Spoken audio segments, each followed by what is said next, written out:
I'm touching the HTC Touch. This is the biggest revolution in user interface design since the mouse. That's according to HTC's Chief Marketing Officer, who used almost exactly the same words as Steve Jobs did when he announced the iPhone 6 months ago. So, is the HTC Touch a real iPhone rival? Let's find out. One thing to note is it is available in Europe pretty much now, so that's one plus. That's what you get in the box, the headphones and the phone itself. Now it's slightly smaller than the iPhone, although it is actually slightly thicker too. It's about the size of a 30GB iPod.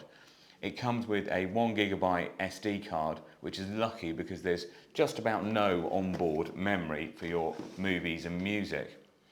But what this is all about is touch flow, the new interface that you use your finger with rather than a stylus.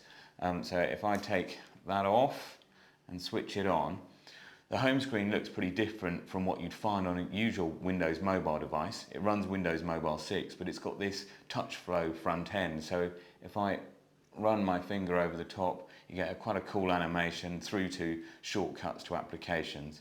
If I then stroke across, I get my contacts, and again, and I get my media. And that's all very nicely done, it's easy to use, and it's instinctive to understand.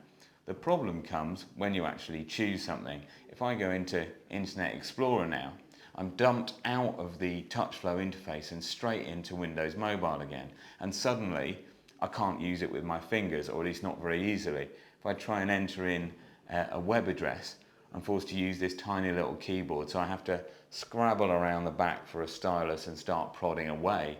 Not as intuitive as the iPhone, which is built totally for touch and also allows you to use two fingers. It has a smaller screen than the iPhone too. It's a 2.8 inch screen rather than the iPhone's 3.5.